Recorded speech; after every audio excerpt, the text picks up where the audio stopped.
교재는 7933조 제2절 이방지역 교회 설립부터 보도록 하겠습니다.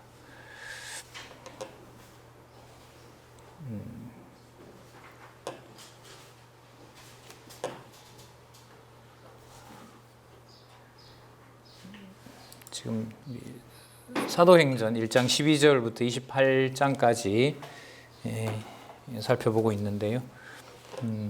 어제 1장 12절에서부터 8장까지 교회의 창립 살펴봤고요. 사도들을 불러서 교회가 확장하는 내용, 그리고 그 가운데 순교하는 내용까지 살펴봤습니다. 자, 그 결과 이방 지역에 자, 여기죠. 이방 지역 교회 설립 9장부터 21장 7절 17절까지 살펴보도록 하겠습니다. 먼저 7933쪽에 보시면 교회 설립을 통한 말씀 전파인데요. 이 말을 좀 이제 바꾸겠습니다. 저자 수정이 있었습니다. 말씀 전파가 앞으로 오고 교회 설립이 들어갑니다. 그러니까 말씀 전파를 통한 교회 설립, 이게 목적이 됩니다. 자, 지금 이 도표에는 좀 수정된 개론이기 때문에요.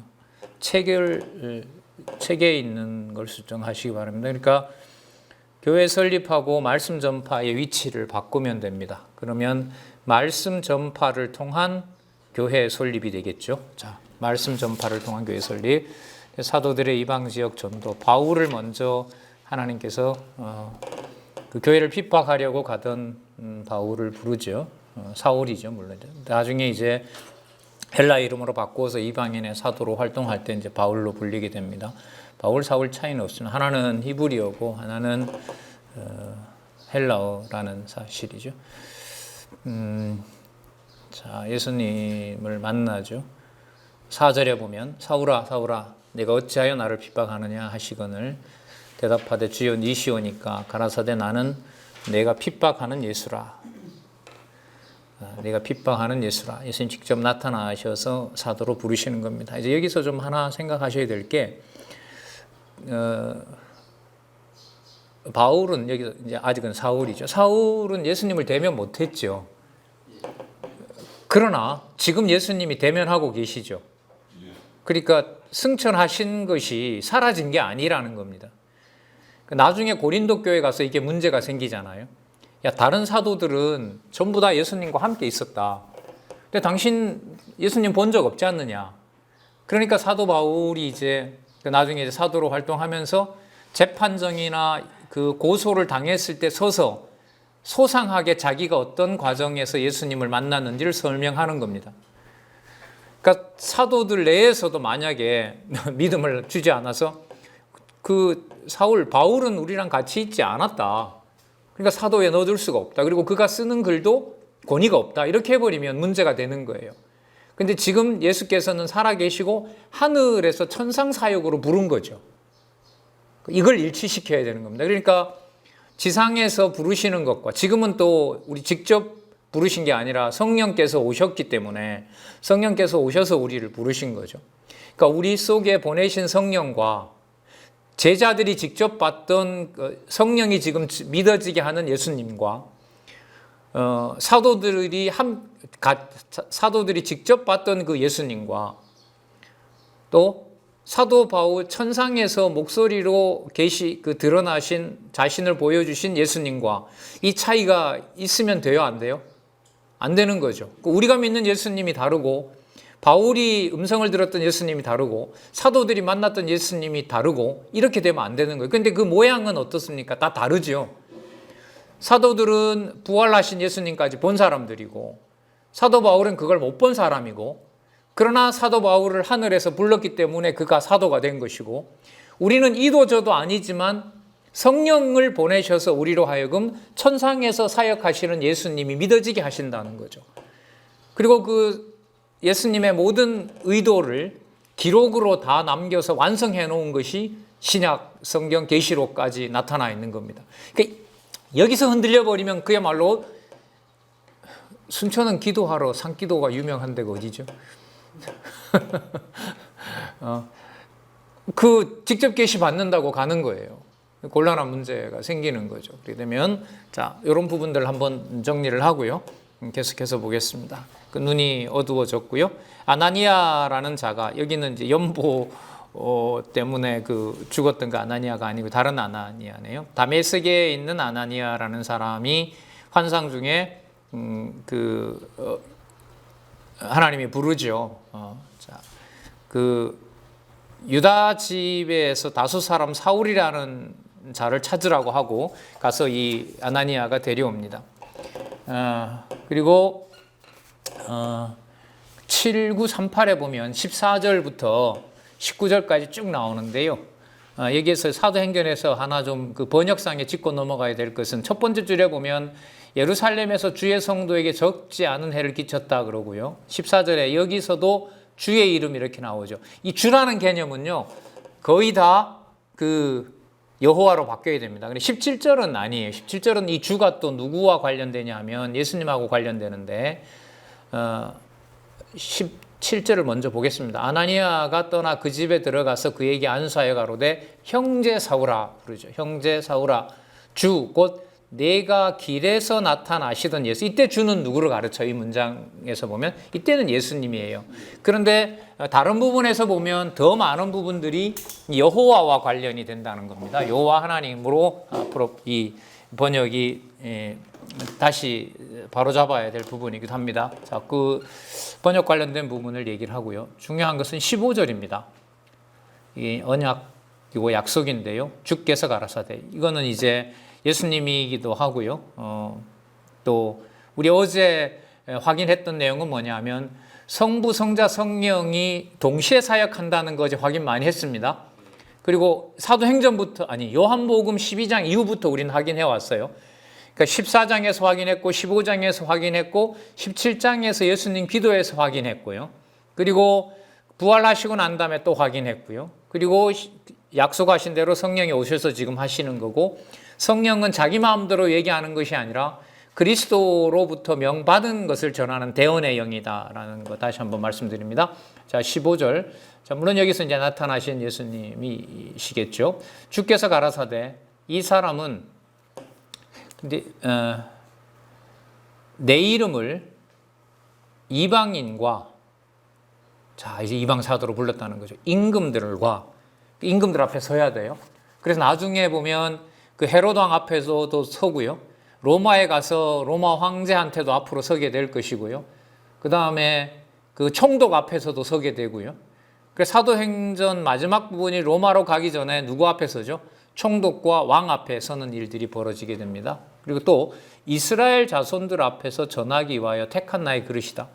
그러면 유대인들에게도 복음을 전한다는 얘기가 나오죠. 근데 여기는 유대라 하지 않고 사도행전의 1장에서부터 계속 어떤 낱말이 나오죠? 이스라엘이라고 나오죠. 그러니까 유대가 아니라 이스라엘 회복이라는 것은 분명히 그 분국되기 전 전체 택한 백성들이라고 할 수가 있겠죠. 그 다음에 16절. 자, 전할 사람들이 이런 사람들이고 16절은 그가 내 이름을 위하여 해를 얼마나 받아야 할 것을 많이 받아야 된다는 얼마나 많이 받아야 할 것을 내가 그에게 보이리라. 그러면 사도 바울은 이런 사람들을 위해서 이런 사람들에게 복음을 전해야 되고요. 자기 신상에는 이름을 위하여 뭘 받게 돼 있어요? 해를 엄청 받게 되어 있어요. 해를 받게 되어 있어요. 교회를 핍박한 대가다. 뭐 그렇게까지 볼 필요는 없고요. 그러니까 앞으로 사도 바울의 일정은 이 15절과 16절이 지배한다고 보시면 돼요. 15절과 16절. 그건 중요하겠죠. 15절과 16절 내용들이 사울에게 이제 따르게 됩니다. 17절에 보면 아까 읽었죠? 형제 사울아 주 곧 네가 오는 길에서 나타나시던 예수께서 나를 보내어 너로 다시 보게 하고 성령으로 충만하게 하신다 하니 사울의 눈에서 비닐 같은 것이 벗겨져 다시 보게 됐고 그 다음에 세례를 받고 음식을 먹고 강건하게 됩니다. 그리고 유대인들에게 예수가 바로 그리스도라고 하는 것을 증거하게 되고요. 그러자 죽이려고 하니까 고향인 다소로 가서 그 갈라디아의 기록에 의하면 거기서 한 13년 동안 성경 공부합니다. 자, 증거받고 사도인 것을 사도들한테 같이 알려줍니다. 그게 어디 나오냐면 그 사울을 죽이려고 하니까요. 25절에 보면 9장 25절에 그의 제자들이 밤에 광주리에 사울을 담아 성에서 달아내리니라.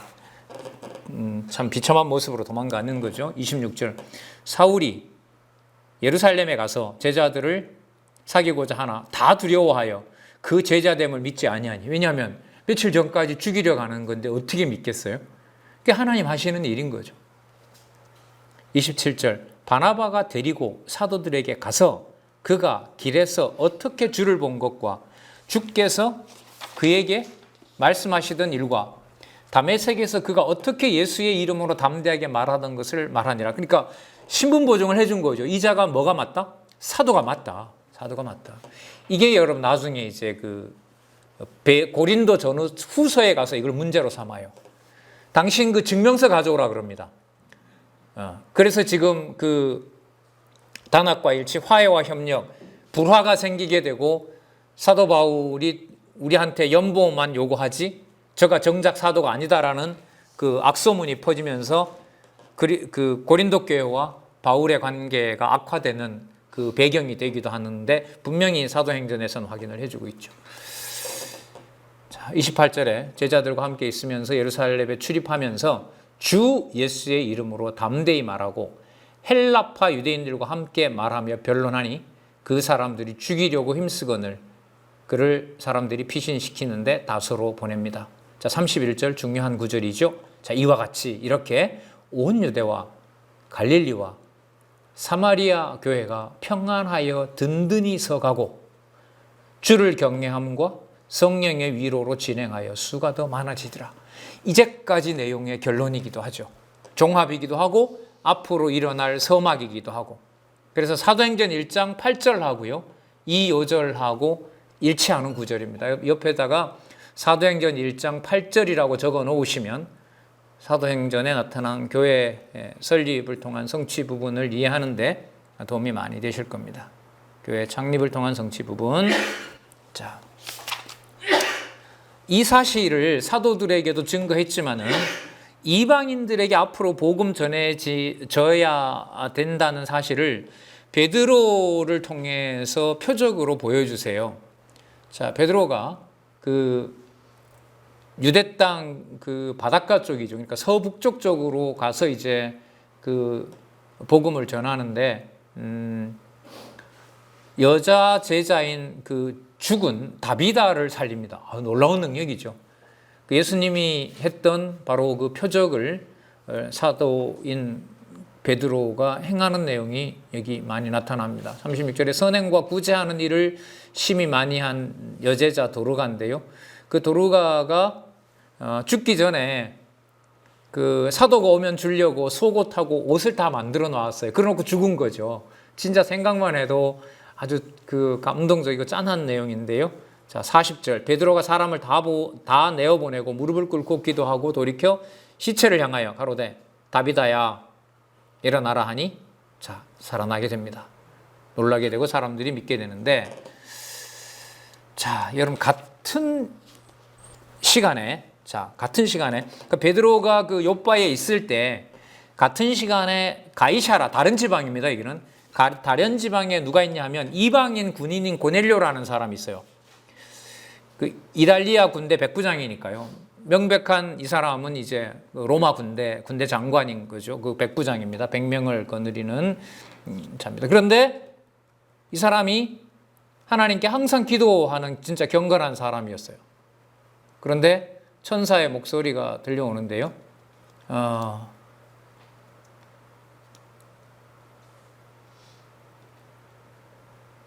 볼까요? 몇 절이냐면 3절에 하루는 제9시쯤에 오후 기도 시간이죠. 제9시는 환상 중에 밝히 봄에 하나님의 사자가 들어와 가로되 고넬료야 하니 고넬료가 주목하여 보고 가로되 주여 무슨 일입니까? 천사가 가로되 내 기도와 구제가 하나님 앞에 상달하여 기억하신 바 되었으니 내가 지금 사람을 요바에 보내면 베드로라는 시몬이 있다. 그 사람을 청해라. 그러니까 베드로는 베드로대로 하고 있고 여기 고넬료는 고넬료대로 사는데 그 소통을 지금 누가 시키는 거예요? 이방인과 유대인이 함께 복음을 전하는 일을 확인해 주는, 그 이방인에게도 복음이 전해진다는 사실을 성령께서 해주고 계신 거죠. 자, 잘 아시는 그 베드로에게 비몽사몽간에 보여준 이상입니다. 12절에 보면 그 비몽사몽간에 하늘에서 보자기 하나가, 큰 보자기가 내려왔는데 거기 이제 아주 더러운 짐승들이 있어요. 그래서 먹으라라고 했더니까 먹지 못하겠습니다. 그리고 두 번째 15절에 보시기 바랍니다. 이게 이제 지금 이방 지역 교회 설립 이 부분요. 9장에서부터 21장 17절을 끌어가는데 진짜 결정적인 거죠. 자, 이제까지 숨겨놓았던 하나님의 놀라운 이제 계획 가운데 이제 이 이방 지역에 교회를 설립하시고자 하는 하나님의 작정된 뜻을 베드로에게 확인해 주는 겁니다. 두 번째 소리가 있으되 하나님께서 깨끗하게 하신 것을 내가 속되다 하지 말라. 거룩한 백성이라는 거죠. 누가? 이방 백성이. 이 벌레들도, 그러니까 벌레만도 못한 벌레와 같은 이방인이 바로 하나님의 백성이라는 거죠. 16절에 보면 이런 일이 3번 있은 후 그리시고 하늘로 올라가니라. 그러니까 베드로가 거부해도 하나님께서 이방인을 부르기로 한 것은 그대로 이루어지는 겁니다. 베드로가 믿든 안 믿든 알려주는 겁니다. 물론 이제 베드로에게 확인을 시켜주지만은요. 그리고 고넬료가 베드로를 청해서 그 사연을 알려줍니다. 그러면서 28절, 9장 28절요. 이르되 유대인으로서 이방인을 교제하는 것과 가까이 하는 것이 위법인 줄을 너희도 알거니와 하나님께서 내게 지시하사 아무도 속되다 하거나 깨끗이 않다 하지 말라 하시기로 부름을 사양치 아니하고 왔노라. 그 이방인을 하나님이 보낸 거죠, 베드로. 그리고 베드로는 그 환상 속에서 자기가 그렇게 본능적으로 거부했던 그 일이 하나님의 이방인 구원에 대한 것을 자기가 부인했다라는 걸 깨닫게 되는 거고요. 그런데 그걸 하나님이 이미 거룩하다고 했으니까 그 일을 고넬료를 통해서 확증하고 있다는 것도 알게 되겠죠. 자, 그러면 이 이방인들에게 하나님께서 보낼 사도로 지금 그야말로 사도 바울을 준비하고 있다는 사실을 알 수가 있겠죠. 자, 그래서 유대인은 이 베드로가 이제 이방에도 복음을 전하는 일이 벌어집니다. 그러면서 사도 바울로 하여금 이방의 사도로 복음을 전하는, 또 뭐 그뿐만 아니라 많은 이제 그 제자들과 형제들과 또 동역자들을 통해서 복음 전하는 일이 이제 계속 이어지는 겁니다.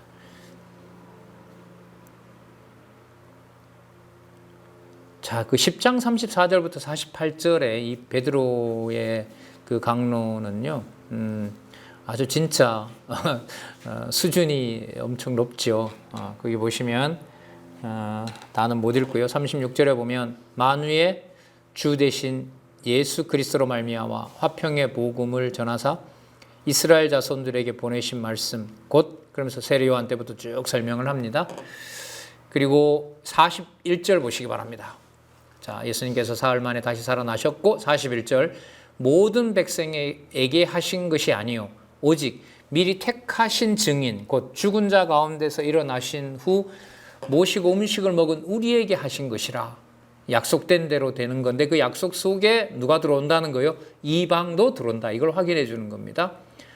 자, 44절 베드로가 이 말을 할 때에 성령이 말씀 듣는 모든 사람에게 내려오시니, 자, 성령의 사역인 거예요. 그야말로 베드로와 함께 온 할례 받은 신자들이 이방인들에게도 성령 부어주심을 인하여 논란이, 이는 방언을 말하며 하나님 높임을 들음이로라. 방언을 한다는 요엘서에 방언을 한다는 게 이사야에도 사실 나오죠. 나중에 이제 이 방언은 고린도 교회 가서 이제 문제도 일으키게 되고 성령께서 깨닫게 해줘야 되고 통역을 통해서요. 그런 걸로 이제 나중에 계시 완성될 때까지 하나님의 사역의 증거인 겁니다. 그리고 참 교회에 통역을 해주지 않으면 교회에 유익하지 않는 일이 벌어지게 되고 오히려 믿지 못하게 하는 도구로서 방언을 얘기하게 되는데, 이게 누구한테도 임하는 거예요? 이방인에게도 임하는 거죠. 그리고 48절에 성령을 받았다고 증거를 하면서 예수 그리스도의 이름으로 세례를 주라 하니라. 베드로에게 수일 더 유하기를 청하니라. 그 세례 요한으로부터 시작된 그 회개의 세례를 여기에서 이제 제자들이 베푼 거죠. 자, 그래서 여기 한번 보실까요?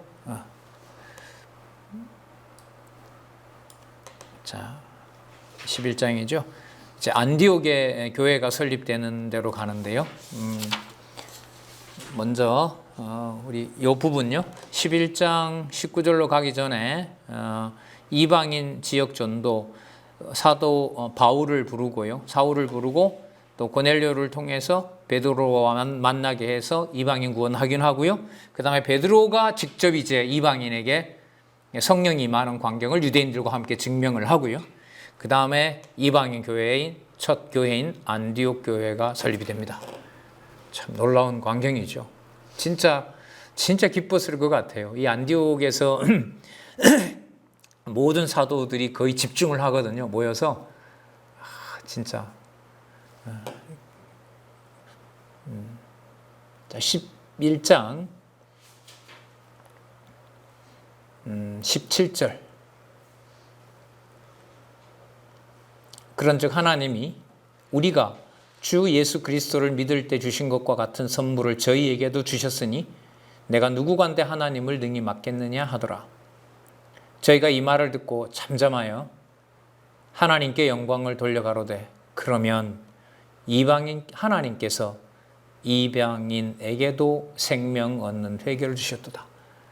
그러나 받아들이긴 싫은 거죠. 인간적으로는. 어떻게 저들에게 하나님의 이름, 여호와의 이름을 저들이 부른단 말인가. 하지만 반박할 어떤 것도 없는 거죠.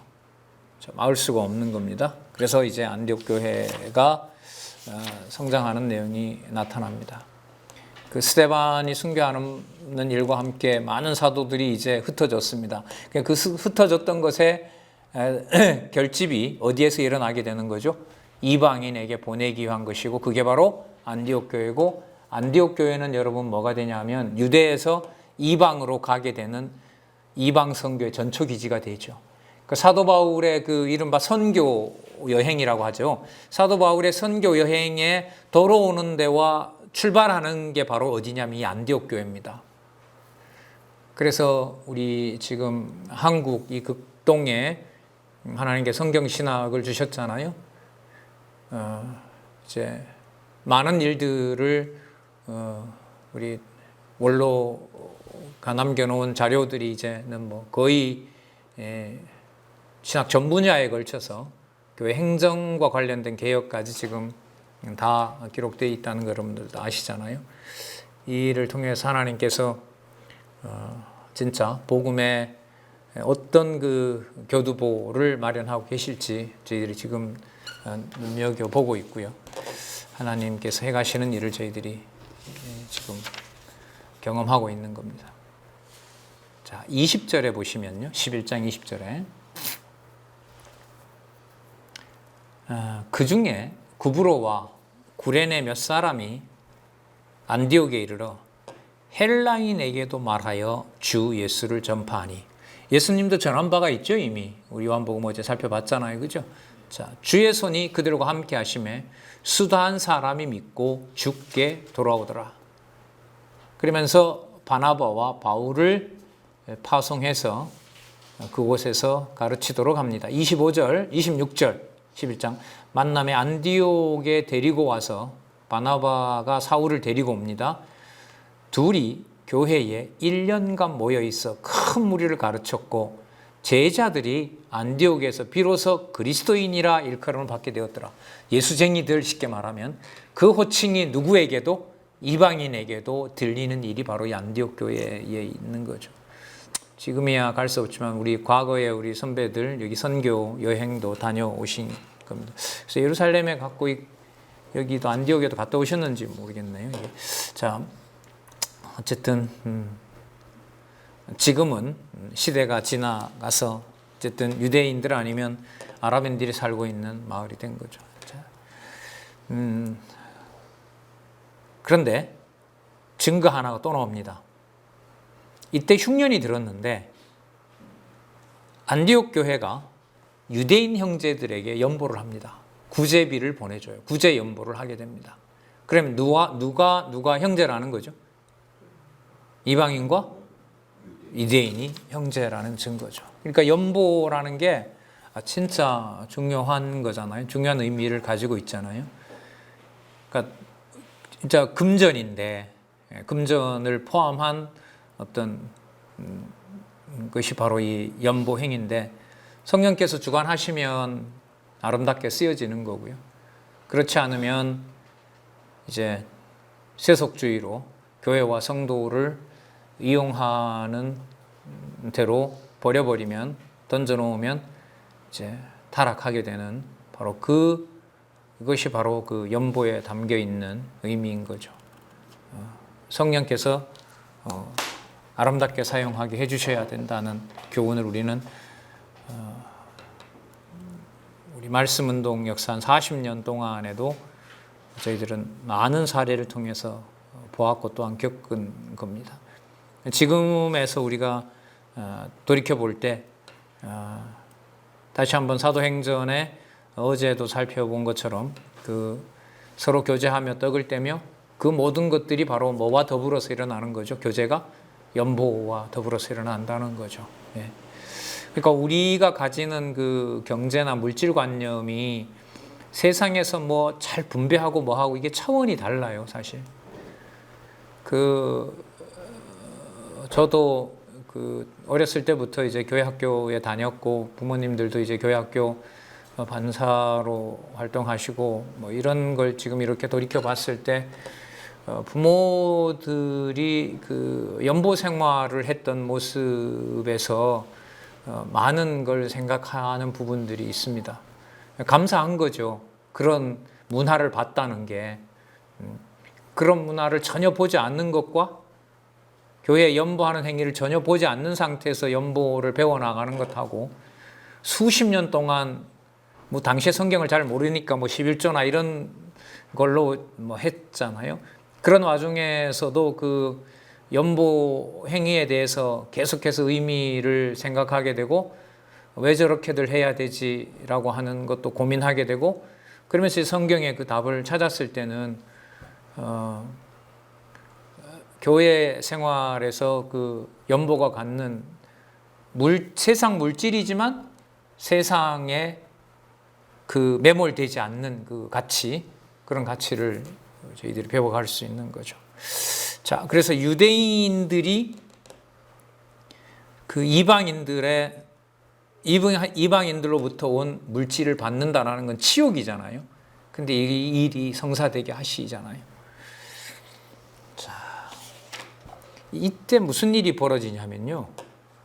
그 헤롯 왕이 12장 1절에 보면 헤롯 왕이 나오는데 이 헤롯 왕은 그 누구 손자냐면요.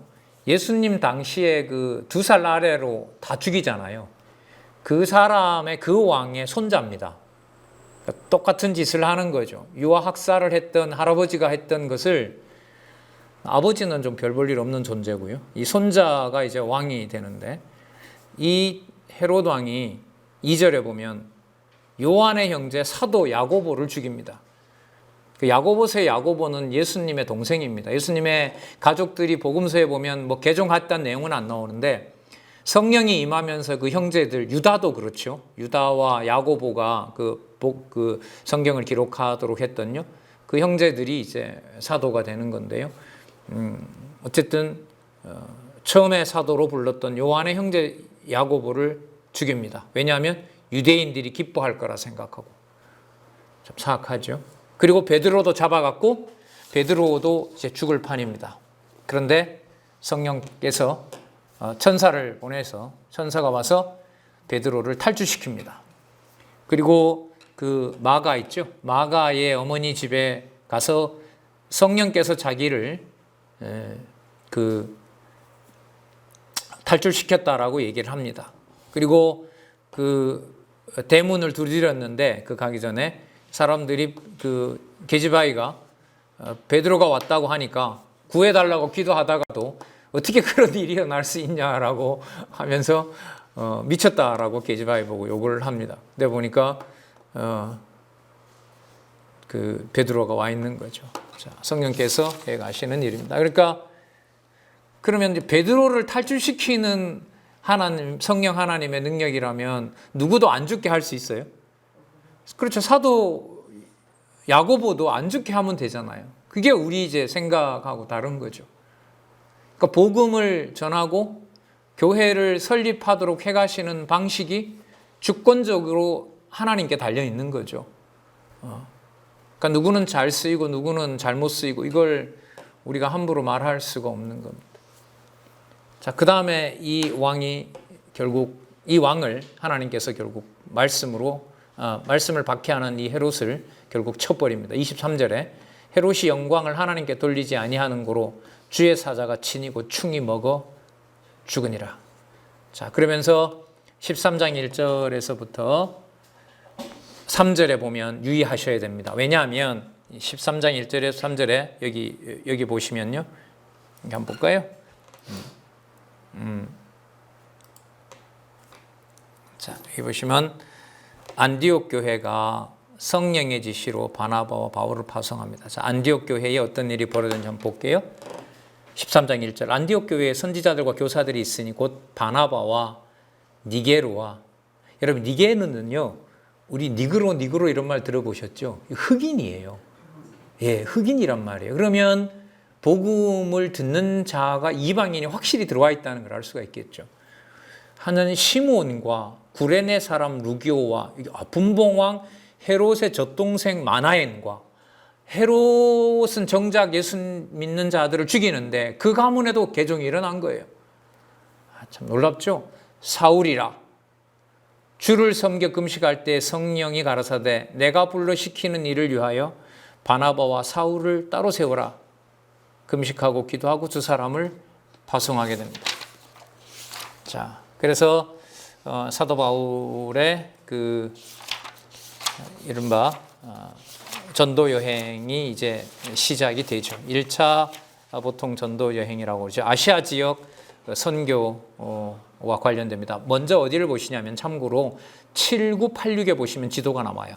자, 그 지금 하시는 부분 잠시 접어 놓으시고요. 접고 7986에 가시면 자, 어디서부터 출발하는가 한번 보세요. 어디에서 출발하죠? 안디옥에서 출발하죠? 예, 여기가 이제 거점이 되고요.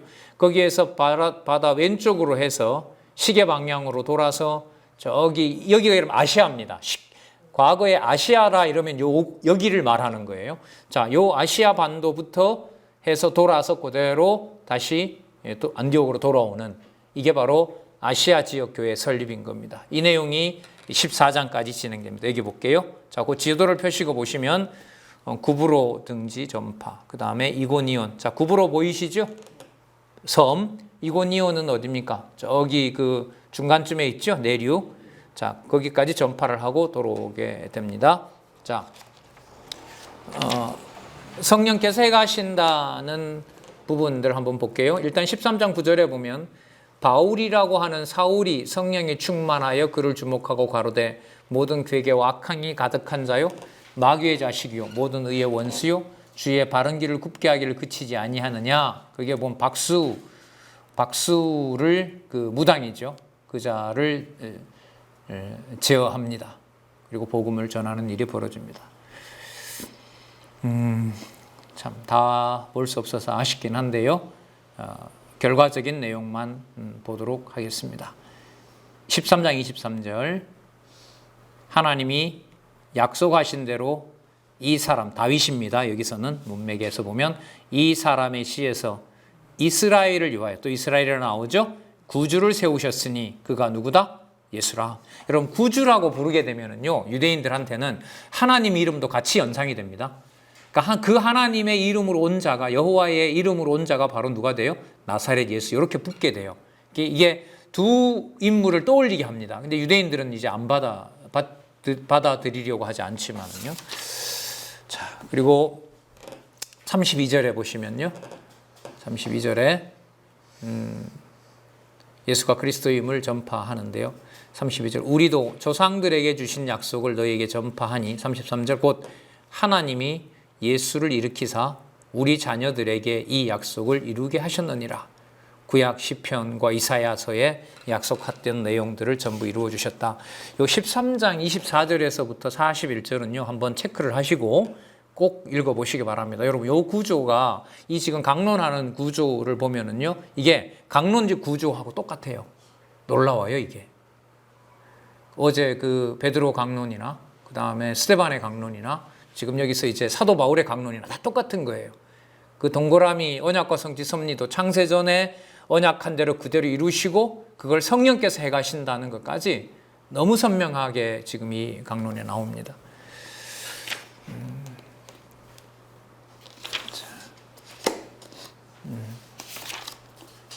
그래서 유대인들이 비방해도 믿기로 작정된 자들은 전부 믿게 된다. 13장 46절 볼게요. 바울과 바나바가 담대히 말하여 가로되 하나님의 말씀을 마땅히 먼저 너희에게 전할 것이로되 너희가 버리고 유대인을 보고 얘기하는 거죠. 영생 얻음에 합당치 않는 자로 자처하기로 뿌려도 받아들이지 않으니까요. 전에도 우리가 이방인에게로 향하노라 이게 정해진 뜻인 거죠. 47절 주께서 이같이 우리를 명하시되 내가 너를 이방의 빛을 삼아 너로 땅끝까지 구원하게 하리라 하셨느니라. 이방인들이 듣고 기뻐하여 하나님의 말씀을 찬송하며 영생을 주시기로 작정된 자는 다 믿더라. 자, 약속하신 대로 이루어집니다. 그 다음에 이고니온에서 복음 전파를 하는데 계속해서 박해가 따라다닙니다. 아까 우리 사도 바울을 하나님께서 부를 때 이미 뭐라 그랬죠? 얼마나 많은 해를 당해야 될 것인지 네가 보여주겠다 앞으로. 그런데 그렇게 가로막는 일이 벌어져도 약속된 하나님의 복음은 반드시 전하게 된다. 자, 이게 바로 부를 때 이미 사도로 부를 때 약속을 한 거죠. 자, 어떤 곳에서는 핍박을 받고 어떤 데서는 신으로 대접받기도 하고, 왜냐하면 안전뱅이를 고치잖아요. 그래서 신이 내려왔다고 하니까 옷을 찢으면서 이거 나한테 이러면 안 된다. 나한테 이러면 안 된다. 자, 14장 14절에 보면 두 사도 바나바와 바울이 듣고 옷을 찢고 무리 가운데 뛰어들어 소리질러 가로되 여러분이여 어찌하여 이러한 일을 하느냐 우리도 너희와 같은 성정을 가진 사람이라 너희에게 복음을 전하는 것은 이 헛된 일을 버리고 천지와 바다와 그 가운데 만유를 지으시고 살아계신 하나님께로 돌아오려고 하는 것이다. 그러니까 진짜 사람을 칭송하는 것에 대해서 진짜 통탄하면서 그 일을 저지하는 것을 볼 수 있습니다. 그러면서 쭉 아까 우리 살펴봤던 지도대로 다시 돌아오게 되는데요. 자, 14장 26절을 볼게요. 거기서 배 타고 안디옥에 이르니 돌아왔어요. 이곳은 두 사도에 이룬 그 일을 인하여 전에 하나님의 은혜에 부탁하던 곳이라. 이르러 교회를 모아 하나님이 함께 행하신 모든 일과 이방인들에게 믿음의 문을 여신 것을 고하고 제자들과 함께 오래 있으니라. 여러분, 이게 바로 기적입니다. 어떤 일요? 성령께서 교회를 모아, 지역교회, 가정교회 다 모아 하나님이 함께 행하신 모든 일. 그래서 사업 보고 이런 거 받으면서 박수치고 할 때 우리가 시험 들면 안 되죠. 안 되는 게 아니라 하나님께서 시험 안 들게 하셔야죠. 하나님이 함께 행하신 모든 일과 이방인들에게, 우리는 이제 이방인이니까 우리에게 믿음의 문을 여신 것을 1년 동안 하나님이 어떻게 하셨는지를 보고 살아계신 것을 확증하려는 거고요. 올해는 우리가 모일 수가 없기 때문에 비대면으로 다른 장치를 통하여 아마 놀랍게 재미있게 아마 이 총회가 개최되리라고 생각을 합니다. 이게 행사 개념이 아닌 거예요. 성령께서 교회를 세워가시는 결정적인 증거들인 겁니다. 예.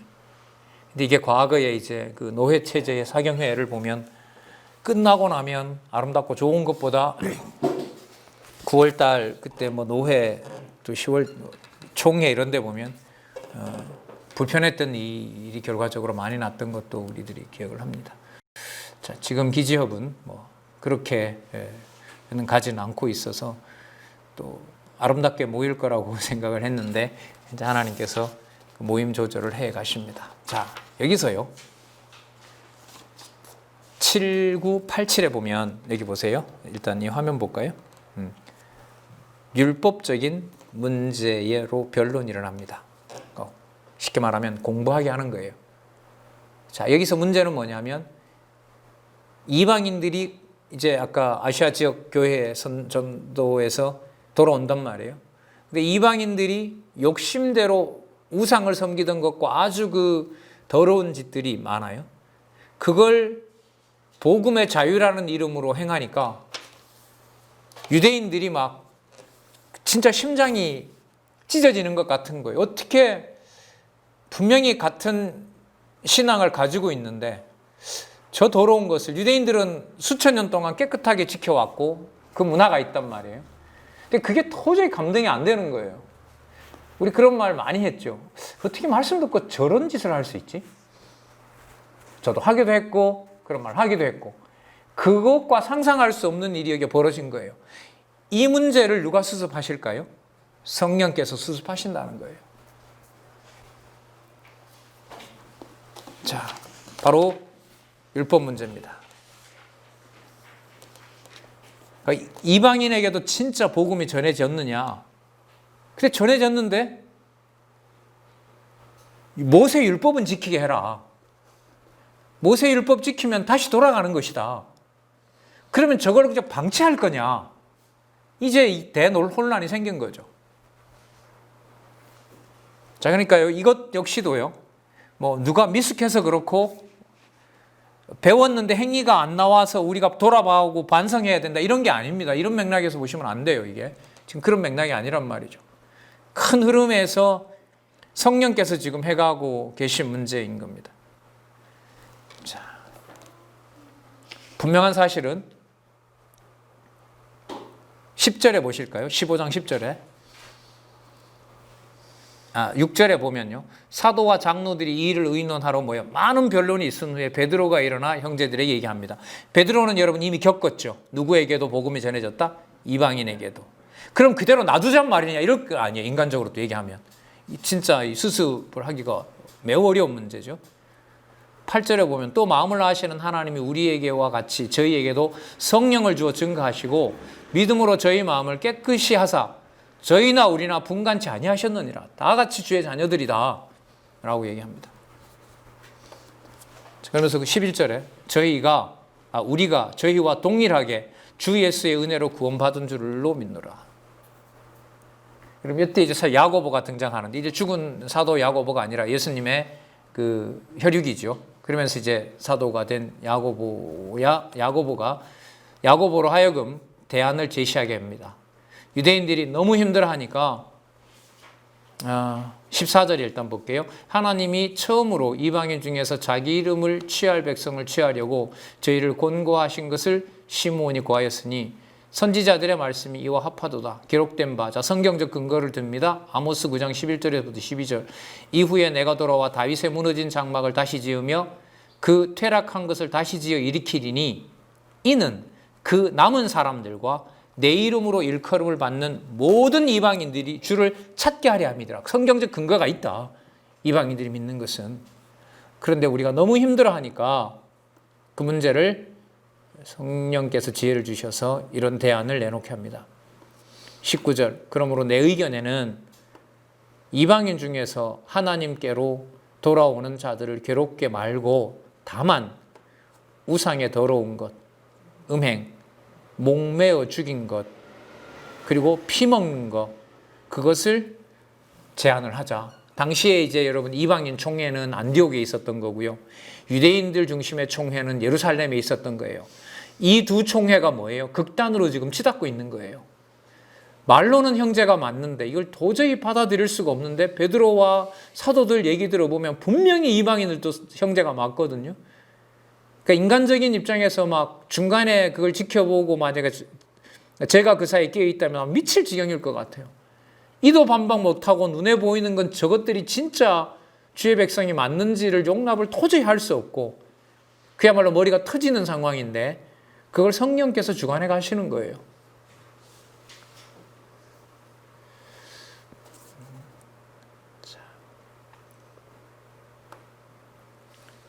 누구를 보내냐 하면요, 형제 중에서 예루살렘의 인도자인 밧사바라고 하는 유다와 실라가 있습니다.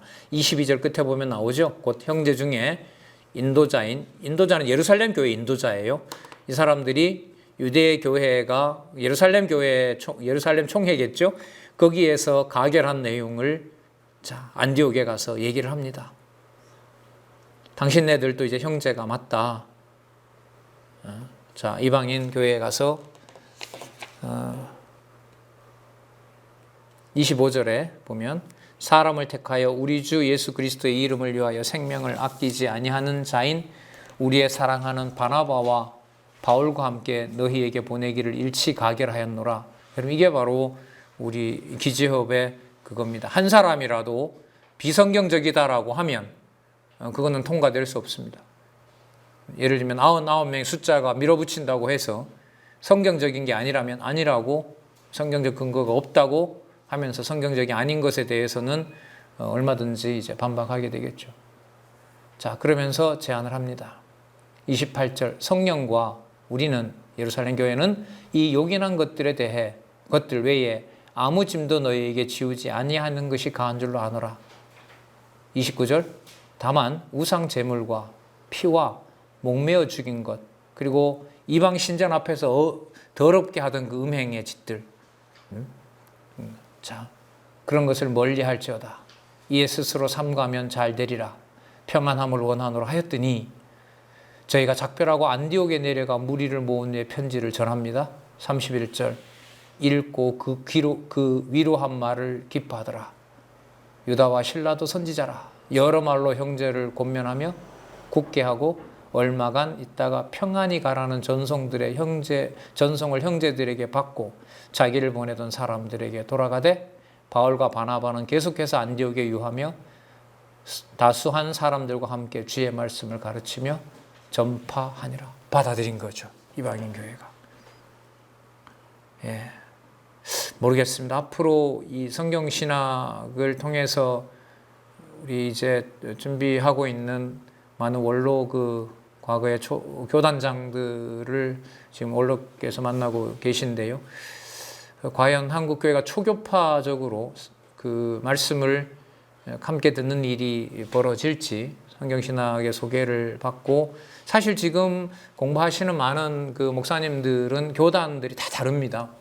침례교부터 시작해서 지금 포항 같은 경우에 형제교회 구원파에 계셨던 분 사실상 초교파예요. 이 기지협은 장로교 정통이다 이런 의미가 없어요. 그 일이 이제 그 바깥에까지 어떻게 더 전해지면서 이 성령의 사역에 가장 중요한 바로 기록된 계시의 말씀이 정확하게 전해지느냐 이것은 진짜 그 관심이 많은 사안인 거죠. 유대교회와 이방인 교회가 하나로 이렇게 연합하는 모습을 살펴봤습니다. 그런데요, 이 남겨놓았던 바나바와 바울이 마가를 데리고 가는 일로 둘이 다퉈요. 그러니까 지도자 둘이 엄청 다퉈버린 거죠. 성령께서 잠시 없는 틈을 타서 그런 건가요?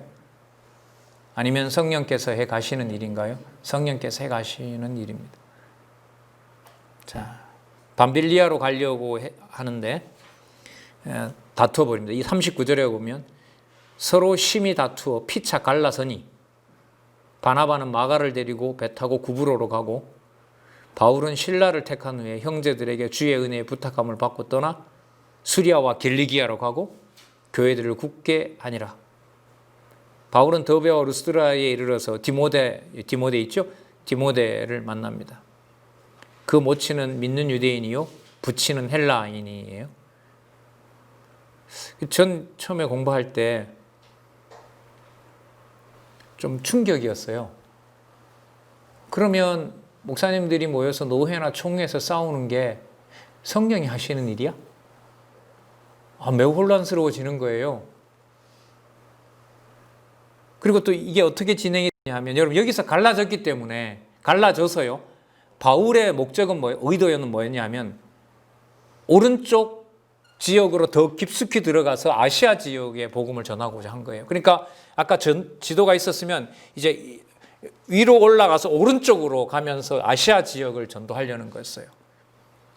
그런데 하나님께서 올라가는 길에 오른쪽으로 가지 말고 배 타고 빌립보로 건너가라 그럽니다. 그럼 어디 지역을 준비하려고 어떻게 하신 거예요? 헬라 반도 지역에 복음을 전하기 위해서 두 사람을 뭐 하는 거예요? 좀 합의를 해서 하룻밤에 둘이 손잡고 기도하고 하나님의 음성을 동시에 듣고, 당신은 헬라로 가고 나는 아시아로 가겠습니다. 이렇게 하면 안 돼요, 하나님이? 왜 이렇게 하셨는지 막 짜증도 나고요. 진짜 참 어떻게 받아들여야 될지 모르는 구절 중에 하나였는데요. 지금은 그렇게 괴롭지는 않습니다. 하나님께서 이런 방식으로 갈라놓고 무슨 지역을 준비하는 거예요? 헬라 반도의 복음 사역을 하는 겁니다. 그래서 7996에 가시면 나오죠? 어느 지역 교회 설립? 예? 헬라 지역. 자, 여기 볼까요? 여기 헬라 지역 교회 설립 이렇게 나옵니다. 헬라 지역 교회 설립. 자, 먼저 여러분 잘 아시는 빌립보 교회. 자, 거기서 리디아를 만나고요. 그리고 그 여종을 고쳐주는데 오히려 가서 맞고 감금됩니다. 옥문을 하나님이 열어주고요. 간수가 자살하려고 하니까 그 가족을 구원합니다. 그리고 추록해서 형제들을 만나 위로합니다. 이러면서 뭐가 시작이 돼요? 그야말로 유럽이라는 지역에 복음이 전해져요. 그게 바로 이 빌립보라는 지역입니다. 사도 바울이 가고자 하지도 않았지만 하나님께서 보내신 곳, 뭐 하게 해서요?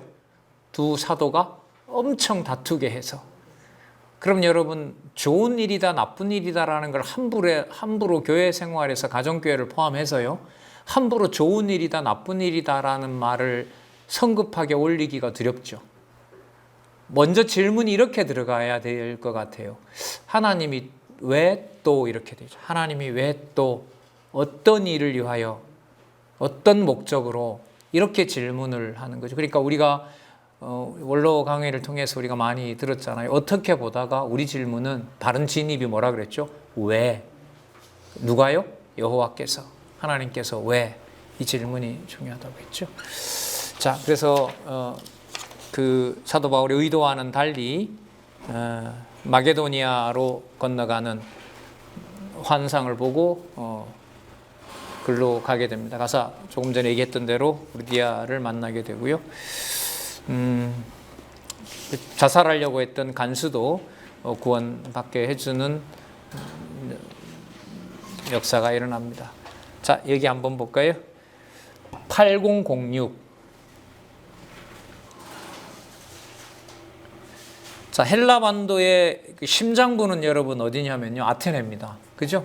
모든 학문이 통하는 바로 통로가 아테네인데, 그 아테네 한가운데에다가 헬라 반도 한가운데 수도였던 그 아테네에 그 미신이 우글거리는, 우상이 우글거리고 신화가 판을 치고 있는 아테네에다가 복음을 전하도록 하는데, 잘 보내는 것이 아니라 뭐 하게 하여? 쫓겨다니도록 하면서 그곳에 당도하도록 합니다. 자, 한번 볼까요? 데살로니가도 가는 길에 있고요. 17장 2절 볼게요. 바울이 자기의 규례대로 저희에게 들어가서 새 안식일에 성경을 가지고 강론하며, 구약 성경 가지고 강론한 겁니다. 여기서 무슨 낱말이 나왔어요? 성경 강론이라는 게 나오는 겁니다. 성경 강론은요, 성경적 용어입니다. 뭐 만들어낸 어떤 신학적이거나 어떤 신앙적인 그런 개념이 아닙니다. 성경을 가지고 강론하는 겁니다. 뭐 하는 거죠? 뜻을 풀어서 그리스도를 전하는 겁니다. 바로 예수가 그리스도라고 전한 거죠. 자, 4절에 보시면 그 중에 어떤 사람 곧 경건한 헬라인의 큰 무리와 적지 않은 귀부인도 고난을 받고 바알과 신라를 쫓으나 그러나 유대인들은 시기합니다. 그래서 또 쫓아내니까 또 다른 데 가서 복음 전하는 일이 벌어집니다. 그리고 베레아에 가서 전하는데 베레아 사람들은 신사적이어서 바울이 전하고 간 것을 따져보면서 그 말씀의 여부를, 진리 여부를 확인하는 내용을 우리가 확인할 수 있고요. 아테네까지 들어가서 이제 거기에서 철학자들을 만나서 변론하면서 부활하신 예수님을 전합니다.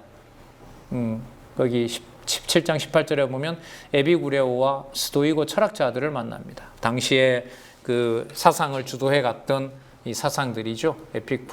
에비구레오는 이건 어떤 쾌락주의자들이고요. 스토이고는 금욕주의자들. 인간의 몸은 마음껏 그 기쁨을 배가하는 것이 목적이다. 아니다. 그 인간의 욕망을 억누르는 것이 참 생활이다. 그 대립하는 반대되는 바로 이 사상의 한가운데다가 주 예수 그리스도께서 바로 부활하셔서 우리의 몸을 우리가 통제할 수 있는 게 아니다. 바로 성령께서 새로운 삶으로 바로 살게 하시는 것이다 라고 하면서 예수 그리스도를 전하는 내용이 나타납니다. 그 17장 22절에서부터 34절 아테네의 유명한 설교 내용이 나오죠. 자, 강론 내용이 나오죠. 강론 내용을 거기서 이제 확인할 수가 있습니다. 31절에 보면 이는 정하신 사람으로 하여금 천하를 공의로 심판할 날을 작정하시고 이에 저를 죽은 자 가운데서 다시 살리신 것을 모든 사람에게 믿을 만한 증거로 주셨습니다. 죽었다가 부활하신 것은 바로 하나님만 할 수 있는 일이다. 너희네들의 그 잡신들 이제는 그 다 필요 없는 것들이다. 그리고 철학자들과 소설가들이 만들어내는 그 우상들을 섬기지 말고 진짜 유일하신 창조주인 여호와와 그가 보내신 메시아를 믿으라고 권하고요. 18장에 가면 바로 헬라반도 끝에 있지요. 바로 거기에 고린도 교회가 있습니다. 그 고린도 교회가 이제 헬라반도 마지막에 해당하니까요. 거기 가서 잘 아시는 대로 그 브리스길라와 아굴라를 만나서 18장 4절에 보면 안식일마다 회당에서 강론하고 유대인과 헬라인을 권면합니다. 아테네에서 전하고 사실상 헬라반도에 복음 전하는 거점은 아까 아시아가 안디옥을 중심으로 했다면은요, 이 헬라반도는 고린도에서 아시는 대로 18개월 동안 그야말로 복음을 전하는 일이 벌어지고 대거 그 사도들을 불러서 여기에서 복음 전하는 일들을 헬라반도에서 하게 됩니다. 자, 그리고 아까 아시아 지역에 했고요. 그 다음에 그 이제 헬라반도 했잖아요. 자, 근데 돌아오는 길에 이제 아시아 지역에서 그 빌립보로 건너가면서 아시아 지역 서쪽에 있는 데를 못 들러봤어요. 바로 거기에 에베소가 있거든요. 바로 그 에베소 지역에 돌아오는 길에 순방 중에 뭐 하냐면 에베소 교회를 설립하는 내용이 나타납니다. 자, 우리 잠시 쉬셨다가요.